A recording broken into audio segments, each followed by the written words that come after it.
ചേർത്തലയിലെ തിരോധാനത്തിൽ കാര്യമായി മുന്നോട്ട് പോകാനാകാതെ ക്രൈംബ്രാഞ്ച് ഇന്നും തിരച്ചിൽ നടത്തി, പക്ഷെ ഒന്നും കണ്ടെത്തിയില്ല.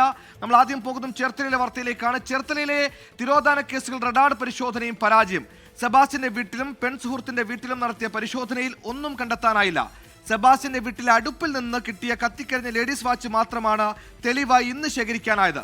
സെബാസ്റ്റ്യന്റെ കസ്റ്റഡി അപേക്ഷ നാളെ അവസാനിക്കും.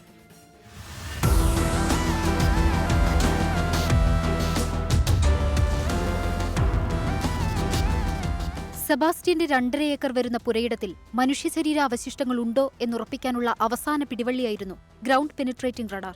8 മണിക്കൂർ നീണ്ട പരിശോധനയിലും ഒന്നും കണ്ടെത്താനായില്ല. ഇതോടെ ആദ്യം ശേഖരിച്ച അസ്ഥികളുടെ ഉറവിടം കണ്ടെത്താനാകാതെ വലയുകയാണ് അന്വേഷണ സംഘം. മറ്റെവിടെയോ മൃതദേഹം കത്തിച്ചതായാണ് വിലയിരുത്തൽ. സെബാസ്റ്റ്യന്റെ പെൺസുഹൃത്തായിരുന്ന ചേർത്തല സ്വദേശിനി റോസമ്മയുടെ വീട്ടിലും റഡാർ പരിശോധന നടത്തിയെങ്കിലും ഒന്നും കണ്ടെത്താനായില്ല.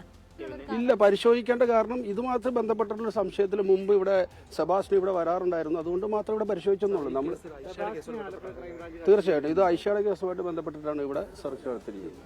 2012 കാണാതായ ആയിഷയെ 2016 വീടിന് സമീപം കണ്ടെന്ന വെളിപ്പെടുത്തൽ റോസമ്മ തിരുത്തി. പ്രതികരണങ്ങളിൽ അസ്വാഭാവികത തോന്നിയ അന്വേഷണ സംഘം റോസമ്മയെ വിശദമായി ചോദ്യം ചെയ്യും. എനിക്കറിയത്തില്ല, ഞാനിവിടെ